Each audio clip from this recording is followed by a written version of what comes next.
আসসালামু আলাইকুম সম্মানিত শিক্ষার্থীবৃন্দ, গেম অফ স্টাডি এর তরফ থেকে আমি আবির স্যার সকলকেই স্বাগতম জানাচ্ছি। বিশেষ করে এই ভিডিওটি খুবই স্পেশাল, বিশেষ করে যারা এসএসসি 2026 ব্যাচের যারা পরীক্ষার্থী রয়েছেন তাদের জন্য।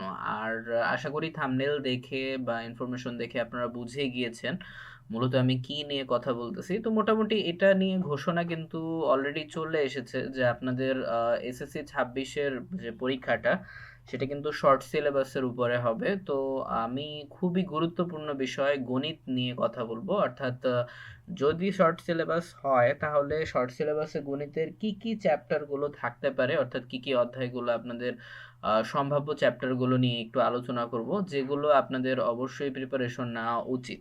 ঠিক আছে? আর আমি সকল স্টুডেন্টকেই বলবো যে আপনারা হচ্ছে পুরনো বই যেগুলো আছে, পুরনো বইগুলো আপনারা একটু সংগ্রহ করে ফেলেন। ঠিক আছে? যেহেতু 2012 সালের সিলেবাস অনুযায়ী কারিকুলামগুলো আবার চালু হচ্ছে, তো এই জন্য যতটা সম্ভব হচ্ছে পুরনো বই নেওয়ার চেষ্টা করেন। ঠিক আছে? অর্থাৎ গণিতের নবম দশম শ্রেণীর ম্যাথটা আসলে অনেক গুরুত্বপূর্ণ। এছাড়াও অন্যান্য যেই বিষয়গুলো রয়েছে আপনার ফিজিক্স, কেমিস্ট্রি, বায়োলজি, তারপর হচ্ছে ভূগোল, অর্থাৎ এগুলো নর্মালি যেগুলো আপনাদের প্রবলেম হতে পারে, আপনারা সায়েন্স, কমার্স, আর্টস যেটাই নেন না কেন গ্রুপ সাবজেক্টগুলো চাইলে সংগ্রহ করতে পারেন। তবে হ্যাঁ, গণিতটা খুবই গুরুত্বপূর্ণ আর আমি এটাই বেশি প্রেফার করতেছি। ওকে, সো কোন অধ্যায়গুলো গুরুত্বপূর্ণ আজ এগুলো নিয়ে বিস্তারিতভাবে আলোচনা করব। তো ভিডিওটা অবশ্যই শেষ পর্যন্ত ভালোভাবে দেখবেন। আর এছাড়াও যদি কোনো কথা যদি থেকে থাকে বা যদি কোনো প্রশ্ন থেকে থাকে তাহলে অবশ্যই চাইলে কমেন্ট করে জানাতে পারেন। ঠিক আছে? ওকে, তো সম্ভাব্য যে চ্যাপ্টারগুলো আছে চাইলে হচ্ছে নোট ডাউন করে রাখতে পারেন, অথবা হচ্ছে আপনি এখনই আপনার বই সংগ্রহ করে টিক মার্ক দিয়ে রাখতে পারেন। ওকে, আচ্ছা, তো আমরা চলে যাচ্ছি। ওকে, সো এই হচ্ছে আমাদের বইয়ের কভার। ওকে, কারণ আপনাদের আবারও বলতেছি আপনাদের বই কিন্তু হাতে পেতে আনুমানিক সময় লাগবে। ঠিক আছে? ওকে, তো এটা নিয়ে যদিও আপডেটের মধ্যে আপনার ডেইলি আপডেট যে নিউজ, যেটা শিক্ষা নিউজ, সেগুলোতে নর্মালি আমি আপডেট দিয়েই রাখি।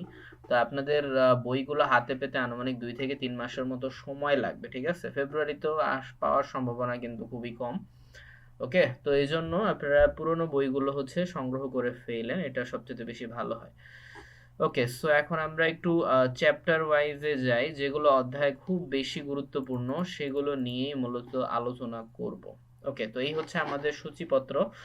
ওকে, তো সর্বপ্রথম আমি ম্যাথের যে চ্যাপ্টারগুলো নিয়ে কথা বলবো সেটা খুবই গুরুত্বপূর্ণ, আর এই ভিডিওটা বিশেষ করে এসএসসি 26-এর জন্য। হ্যাঁ, আর আপনি যদি এসএসসি 2027 যদি হয়ে থাকেন বা নিউ 10 বা হচ্ছে আপনার নিউ 10 এর জন্য অবশ্যই, আর বাট আপনি যদি নিউ 9 অথবা হচ্ছে ক্যান্ডিডেট স্টুডেন্ট হয়ে থাকেন এসএসসি 25, তাহলেও এটা আপনাদের জন্য ইম্পর্টেন্ট হতে পারে। ঠিক আছে?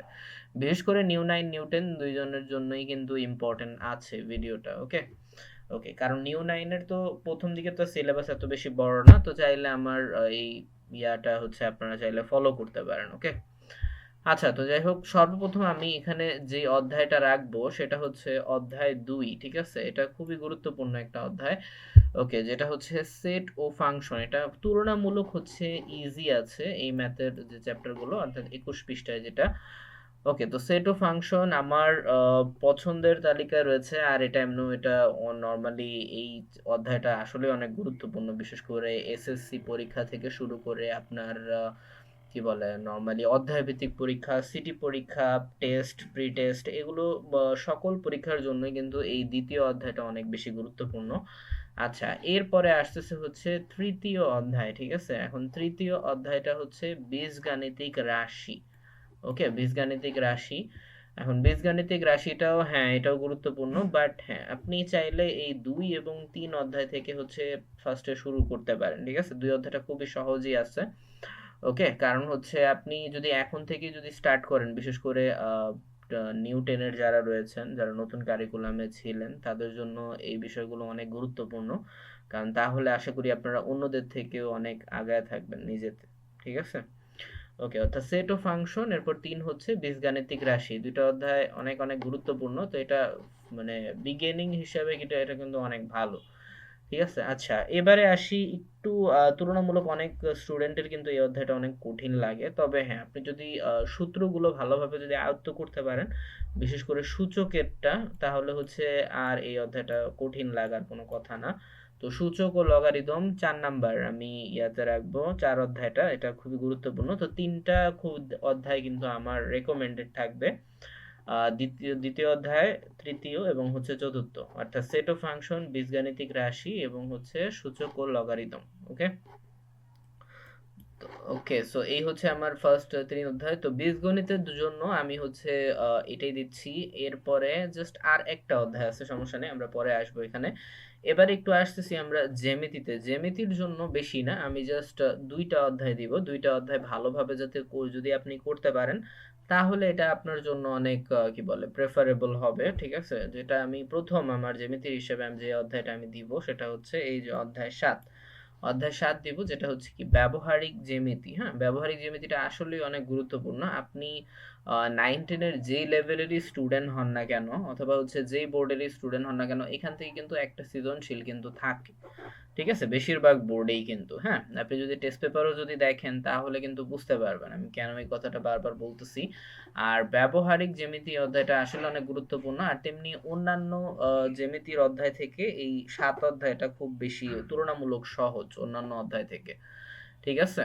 ওকে, ইভেন হচ্ছে আপনার যদি পুরনো যদি কোনো মানে কি বলে ভাই ব্রাদার যদি থেকে থাকে, অথবা হচ্ছে বড় আপু, আপনি চাইলে জিজ্ঞেস করে নিতে পারেন যে ব্যবহারিক জ্যামিতি সহজ নাকি রেখাকোণ, ত্রিভুজ নাকি বৃত্ত, তাহলে সে আপনাকে ব্যবহারিক জ্যামিতিই বলবে।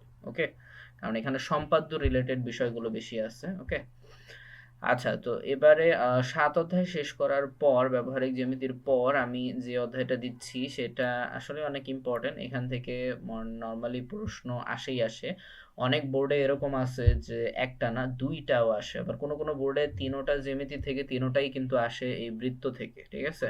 অর্থাৎ বৃত্ত থেকে সৃজনশীল একটা এবং ব্যবহারিক জ্যামিতি থেকে একটা সৃজনশীল আপনি পাবেন, বা বৃত্ত থেকে আপনি অনেক সময় 2টাও পেতে পারেন, ঠিক আছে? বলা যাচ্ছে না, তবে হ্যাঁ, বৃত্তটা খুবই গুরুত্বপূর্ণ। ওকে, তো ব্যবহারিক জ্যামিতি, বৃত্ত, এই ছিল আমার পছন্দের ক্যাটাগরিতে। তো জ্যামিতির জন্য এই 2টা অধ্যায় করলে ইনাফ আমার জন্য। ওকে, আর আমি কিন্তু হচ্ছে অনেক বুঝে শুনেই কিন্তু বলতেছি, ইনশাল্লাহ আল্লাহর রহমতে অনেক বছর হয়ে গেছে কিন্তু ম্যাথ পড়াচ্ছি। ওকে, তো আল্লাহর রহমতে একটু সাজেশন তো আপনাদের দিতেই পারি, তাই না? ওকে, তো যাই হোক, এবারে আসি আমরা একটু ত্রিকোণমিতিতে। ত্রিকোণমিতির ক্ষেত্রে আমি জাস্ট একটা অধ্যায় রেকমেন্ড করলাম, অর্থাৎ স্টার্টিং এর ক্ষেত্রে এই অধ্যায়টা অনেক বেশি গুরুত্বপূর্ণ। 9 অধ্যায় যেটা, অর্থাৎ ত্রিকোণমিতিক অনুপাত, 9 অধ্যায়ের মধ্যে আপনারা 2টা ভার্সন পাবেন। একটা হচ্ছে 9.1, অর্থাৎ 9.1 এবং 9.2, 2টা অধ্যায় খুবই গুরুত্বপূর্ণ।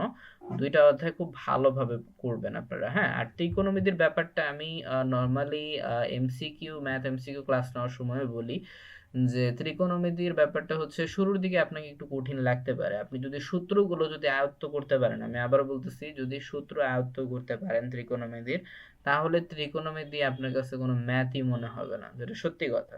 ঠিক আছে, ত্রিকোণমিতির মূল জিনিসটাই হচ্ছে সূত্র। সূত্র পারবেন ত্রিকোণমিতি পারবেন, সূত্র পারবেন না ত্রিকোণমিতি পারবেন না। ওকে, আর রাশি ভাঙানোর যে ব্যাপারটা, এটা নর্মালি অঙ্ক করতে করতে আপনার প্র্যাকটিসে আয়ত্তে এসে যাবে। ঠিক আছে, এটা কোনো সমস্যা না। ওকে, সো যাই হোক, আর আমি 10 অধ্যায়টা দিলাম না। 10 অধ্যায়টা হচ্ছে যারা ফুল সিলেবাস আছেন তাদের জন্য, ঠিক আছে? তো এই জন্য 10 অধ্যায়টা আমার লিস্টের বাইরে রাখতেছি। যেহেতু আপনাদের শর্ট সিলেবাসে পরীক্ষা হবে এসএসসি 26, তো এই জন্য যেগুলো যেগুলো আমি দাগ দিয়ে রাখছি, ঠিক সেগুলোই হচ্ছে আপনারা গুরুত্ব দেওয়ার চেষ্টা করবেন, ঠিক আছে? বাকি অধ্যায়গুলো আসার সম্ভাবনা খুবই কম, এজন্য আমি আমার পছন্দের তালিকায় কিন্তু রাখিনি। ওকে, আচ্ছা, এখন মনে আছে কিনা জানি না, বীজগণিতের কিন্তু আরেকটা অধ্যায় কিন্তু বাকি ছিল, ঠিক আছে? আরেকটা অধ্যায় বাকি ছিল, যেটা কিন্তু আমি বলেছিলাম 2, 3, 4, আর বীজগণিতের জন্য করবেন হচ্ছে আর এই একটা অধ্যায়, যে সসীম ধারা। এটা খুবই ইজি একটা ম্যাথ। আপনি চাইলে হচ্ছে ম্যাথ করা কিন্তু এই 13 অধ্যায় থেকে কিন্তু স্টার্ট করতে পারেন, ঠিক আছে? অর্থাৎ আমি আরেকটু বলে রাখি যে আপনি চাইলে যে সেট ও ফাংশন এবং সসীম ধারা, এই 2টা অধ্যায়ের ম্যাথ আগে শেষ করবেন আপনি, ঠিক আছে? বাকিগুলো হচ্ছে চাইলে পরে পরে আস্তে আস্তে শেষ করতে পারেন। ওকে, বাট হ্যাঁ, নর্মালি 2-3 অধ্যায় যদি অনেক ইজি লাগে তাহলে তো কোনো প্রবলেমই নেই, তাই না? আর তারপরে হচ্ছে অধ্যায় 13 ধরবেন। 13-র মধ্যেও 2টা ভার্সন আছে, 13.1 আর হচ্ছে 13.2। তো সমান্তর ধারা আছে 13.1-এ, আর 13.2-এ গুণোত্তর ধারা আছে। তো সমান্তর গুণোত্তর ধারা মোটামুটি সূত্রগুলো তেমন বেশি একটা নাই, 4-5টার মতো সূত্র আছে। তো ওগুলো আয়ত্ত করলে তো আশা করা যায় খুব ইজি ভাবেই আপনি বের করতে পারবেন, ঠিক আছে? তো এইগুলো আশা করি আপনার তেমন একটা প্রবলেম হবে না। আর 13 অধ্যায় এমনও অনেক সহজই আছে। ওকে, সো এইবারে আমরা আসি আহ ওকে 16 নাম্বার অধ্যায়ে আসবো। হ্যাঁ, অবশ্যই। অর্থাৎ দেখেন আপনারা মোটামুটি এটা নিয়ে তো আশা করি ধারণা তো হয়েই গেছে। তো ত্রিকোণমিতি এবং পরিমিতি এটার দুইটার মধ্যে যে কোনো একটা কিন্তু আপনাকে অ্যান্সার করতে হবে পরীক্ষায়, ঠিক আছে? অর্থাৎ এইটা এবং হচ্ছে এইটা দুইটার মধ্যে যে কোনো একটা, ঠিক আছে? এখন 9 অধ্যায় প্রশ্ন হচ্ছে কিন্তু 9.1 এবং 9.2 কিন্তু মিলায় আসবে। ঠিক সেম ভাবে পরিমিতির অধ্যায়টা তুলনামূলক একটু বড়, কারণ হচ্ছে এখানে 16.4 পর্যন্ত কিন্তু অধ্যায় আছে, অর্থাৎ 16.1 2 3 4, ঠিক আছে? তবে হ্যাঁ, যারা যদি এটা বলেন যে স্যার 16 অর্থাৎ পরিমিতির জন্য কি কি টাইপের ম্যাথ করব, আপনারা একটু বলে রাখি, একটু লিখে রাখেন। যারা হচ্ছে পরিমিতি দিবেন তাদের জন্য একটু বলে রাখি, পরিমিতির জন্য যেই টাইপের ম্যাথ সলিউশন গুলো যেগুলো করবেন সেটা হচ্ছে আপনার বৃত্ত রিলেটেড যে সমস্যাগুলো আছে, মানে বৃত্তের ক্ষেত্রফল, পরিধি, তারপরে হচ্ছে আপনার ঠিক আছে, তারপরে আবার বৃত্তের ভিতরে যদি কোনো বর্গ থাকে, ওকে, অথবা হচ্ছে বৃত্তের বাহিরে যদি কোনো বর্গ থাকে, তারপরে হচ্ছে আয়তক্ষেত্র, দেন হচ্ছে রম্বস, তারপরে হচ্ছে ত্রিভুজের ক্ষেত্রে সবচাইতে বেশি ভালোভাবে যেটা করবেন সেটা হচ্ছে সমবাহু ত্রিভুজ, ঠিক আছে? ওকে, এরপর সমবাহু ত্রিভুজ এবং হচ্ছে সমদ্বিবাহু ত্রিভুজ, ঠিক আছে? এই দুইটা ভালোভাবে করবেন। আর তারপরে হচ্ছে লাস্ট করবেন হচ্ছে ট্রাপিজিয়াম। হ্যাঁ, ট্রাপিজিয়ামটাও এটাও লাগে আমাদের। আর তারপরে হচ্ছে করতে পারেন আর কি করতে পারেন, সিলিন্ডার টাইপের কিছু ম্যাথ আছে, ঠিক আছে? সিলিন্ডার, পাইপ, তো এই রিলেটেড সমস্যাগুলো বেশি ভালো করে করবেন। তো তুলনামূলক অধ্যায়গুলো একটু বড় বড় আছে, তবে হ্যাঁ, পরিমিতি এবং ত্রিকোণমিতির ক্ষেত্রে আপনার অধিকাংশ স্টুডেন্টরা হচ্ছে ত্রিকোণমিতি থেকেই অ্যান্সার করার বেশি প্রেফার করে, ঠিক আছে? কারণ এখন আপনি যদি হচ্ছে পরিমিতি যদি ভালো পারেন তাহলে তো ভালোই, তাহলে তো কোনো সমস্যাই নেই। ওকে, আচ্ছা, তো অনেক কথাই হইলো। তো পরিমিতি ত্রিকোণমিতি থেকে যে কোনো একটা কিন্তু দিতে হয়। ওকে, আর ওকে, সো এবার আমরা আসি সবার লাস্ট অধ্যায় নিয়ে, সেটা হচ্ছে 17 নাম্বার অধ্যায়, ঠিক আছে? 17 নম্বর অধ্যায় এটাও আমাদের কি বলে পছন্দের লিস্টে কিন্তু আছে। তো 17 নম্বর অধ্যায় কিন্তু মাস্ট, এটা কিন্তু থাকবেই। ওকে, সো এইটা নিয়ে হচ্ছে কোনো ইয়া নেই, কোনো দ্বিধা নাই, সেটা হচ্ছে পরিসংখ্যান। আর খুবই সহজ একটা ম্যাথ। দেখেন আপনারা এখন যারা যারা এরকম আছেন যে মোটামুটি স্যার পাস করতে পারলেই চলে, আচ্ছা, এই টাইপের যারা স্টুডেন্ট রয়েছেন তাদের জন্য আমি কিছু অধ্যায় রেকমেন্ড করে দিই। সেটা হচ্ছে আপনারা খুব ইজিলি এই অধ্যায়গুলো করে কিন্তু মানে ইজিলি কিন্তু পার পেয়ে যেতে পারেন। যেটা হচ্ছে যে সেট অফ ফাংশন আছে, তারপরে বীজগাণিতিক রাশি চাইলে আয়ত্ত করতে পারেন ইজিলি। এরপর জ্যামিতির মধ্যে ব্যবহারিক জ্যামিতি বলবো আমি, এই 3টা অধ্যায় গেল। তারপর ত্রিকোণমিতি যদি আপনি আয়ত্ত করতে পারেন, অর্থাৎ সূত্র যদি আয়ত্ত করতে পারেন তাহলে খুবই ইজি। তো সসীম ধারা তো আছেই, ত্রিকোণমিতি তো এই হচ্ছে 3টা, এরপর 4টা, আর দেন হচ্ছে পরিমিতি লাগবে না, পরিসংখ্যান। তো এই 5টা অধ্যায় যদি ভালো করে যদি আয়ত্ত করতে পারেন, সরি এই 6টা অধ্যায়ের মধ্যে যদি যে কোনো 4টা অধ্যায় যদি আপনি ভালোভাবে আয়ত্ত যদি করতে পারেন, ইনশাল্লাহ আপনাকে পাস নিয়ে আশা করা চিন্তা করতে হবে না, ঠিক আছে? কারণ এখান থেকে নর্মালি সৃজনশীল আসবেই। আপনি যেই লেভেলেরই স্টুডেন্ট হন না কেন, মোটামুটি যদি আয়ত্ত যদি করতে পারেন বা ম্যাথ বোঝার মতো যদি ক্যাপাবিলিটি যদি আপনার থাকে, তাহলে আশা করি আপনার আর প্রবলেম হওয়ার তো কথা না, স্বাভাবিক। কারণ হচ্ছে আপনার অবশ্যই ম্যাথের জন্য যে বিষয়টা সবচেয়ে বেশি গুরুত্বপূর্ণ সেটা হচ্ছে একটু টেক কেয়ারের প্রয়োজন আছে। কারণ আপনি নিজে থেকে যতক্ষণ না চেষ্টা না করবেন ততক্ষণ না কিন্তু পসিবল না। ওকে, সো আপনি যার কাছেই পড়েন না কেন, অথবা হচ্ছে আপনার কোনো বড় ভাইয়া হইতে পারে, অথবা হচ্ছে কোনো কোচিং সেন্টার হতে পারে, অথবা আপনার হচ্ছে ব্যাচের টিচার হতে পারে, তো যার কাছেই পড়েন না কেন অবশ্যই হচ্ছে বাসায় এসে আপনাকে কিন্তু নিজেকেও গণিত ম্যাথগুলো কিন্তু করতে হবে। তা না হলে কিন্তু আপনি অবশ্যই অবশ্যই বিপদে পড়ে যাবেন, ঠিক আছে? পরীক্ষার হলে এপাশ ওপাশ মানে তাকাইতে হবে, ঠিক আছে? তো যাই হোক, আশা করি এই ধরনের প্রবলেম যাতে আপনার ফেস না করতে হয়, নিজে নিজে যাতে হচ্ছে পরীক্ষায় অ্যাটলিস্ট পাস করতে যেন মানে প্যারা না হয়ে যায় আপনার জন্য, ঠিক আছে? তো যাই হোক, খুবই গুরুত্বপূর্ণ বিষয়গুলো নিয়ে কথা বললাম, আর এই চ্যাপ্টার গুলোই জাস্ট হচ্ছে কভার করলে ইনশাল্লাহ হয়ে যাবে।